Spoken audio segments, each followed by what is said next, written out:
আসসালামু আলাইকুম। Hello everyone, চলে আসলাম নতুন একটি রেসিপি নিয়ে। আজকে তৈরি করে দেখাবো চিকেন রোস্ট।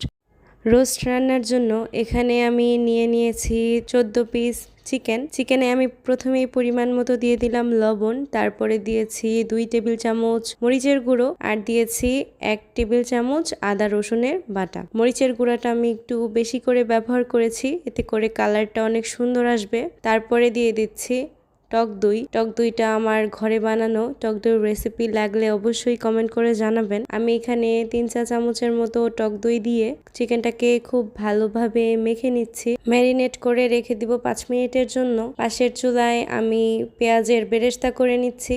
এখানে আমি প্রায় 1 কাপ পেঁয়াজের বেরেস্তা তৈরি করে নিয়েছি। পেঁয়াজের বেরেস্তাটা তুলে নিয়ে একই কড়াইতে আমি এক এক করে সবগুলো রোস্ট ভেজে তুলে নিচ্ছি। রোস্টগুলোকে বেশি কড়া করে ভাজা যাবে না। চিকেনটাকে এপিট ওপিট করে 5 মিনিট ভেজে নিলেই চিকেনটা ভাজা হয়ে যাবে।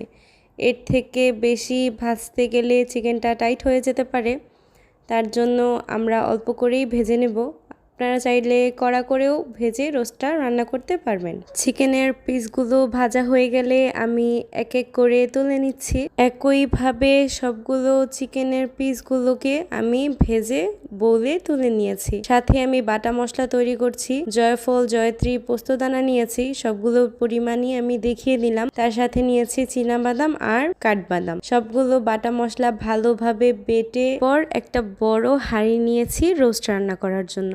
তাতে দিয়ে দিয়েছি আধা কাপের মতো কুচনো পেঁয়াজগুলোকে তেলের সাথে ভালোভাবে ভেজে নিব। পেঁয়াজগুলোকে ব্রাউন কালার করে ভাজতে হবে না, হালকা সতে করে নিলে হয়ে যাবে। তার সাথে আমি দিয়ে দিলাম আদা আর রসুনের পেস্ট।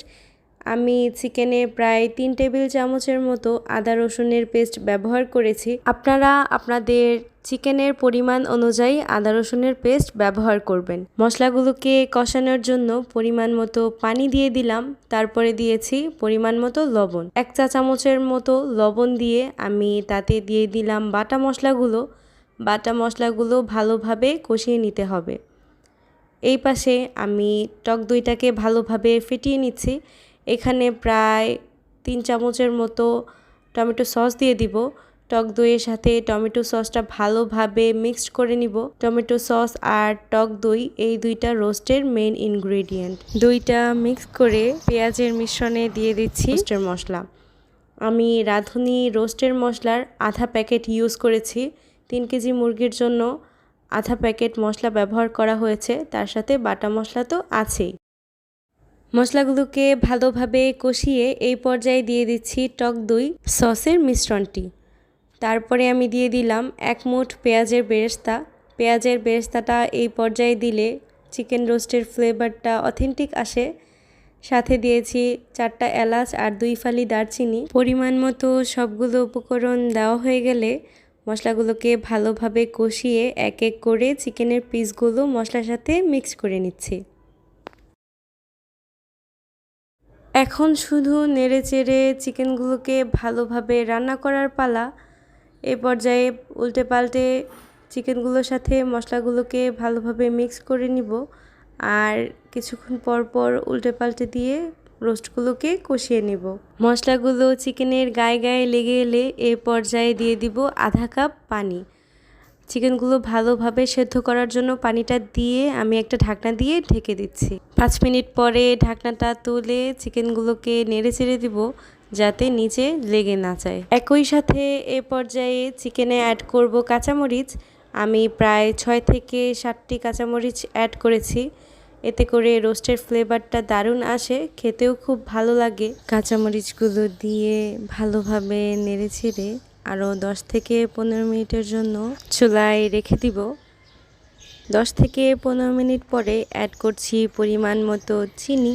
আমি প্রায় আধা চা চামচের মতো চিনি ব্যবহার করেছি। আপনারা আপনাদের টেস্ট অনুযায়ী চিনিটা ব্যবহার করতে পারেন। আমাদের রোস্ট রান্না প্রায় কমপ্লিট হয়ে গেছে। অবশেষে আমি এখানে অ্যাড করছি গুঁড়ো দুধের পরিবর্তে আপনারা চাইলে মাওয়াও ব্যবহার করতে পারেন।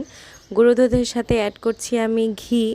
আমি প্রায় 3 চা চামচের মতো ঘি ব্যবহার করেছি। ঘিটা রোস্টের মধ্যে অথেন্টিক একটা ফ্লেভার নিয়ে আসে, স্বাদও দ্বিগুণ করে দেয়।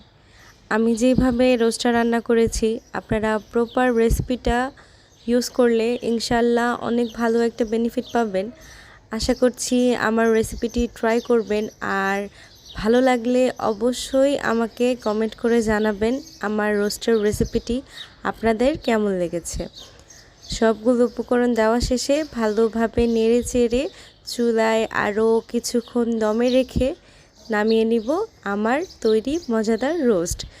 পরিবেশনের আগে কিন্তু অবশ্যই পেঁয়াজের বেরেস্তাটা ব্যবহার করবেন, এটা রোস্টের ফ্লেভারটাকে আরেকটু বাড়িয়ে দেবে। আজকে এখানেই বিদায় নিচ্ছি, আল্লাহ হাফেজ।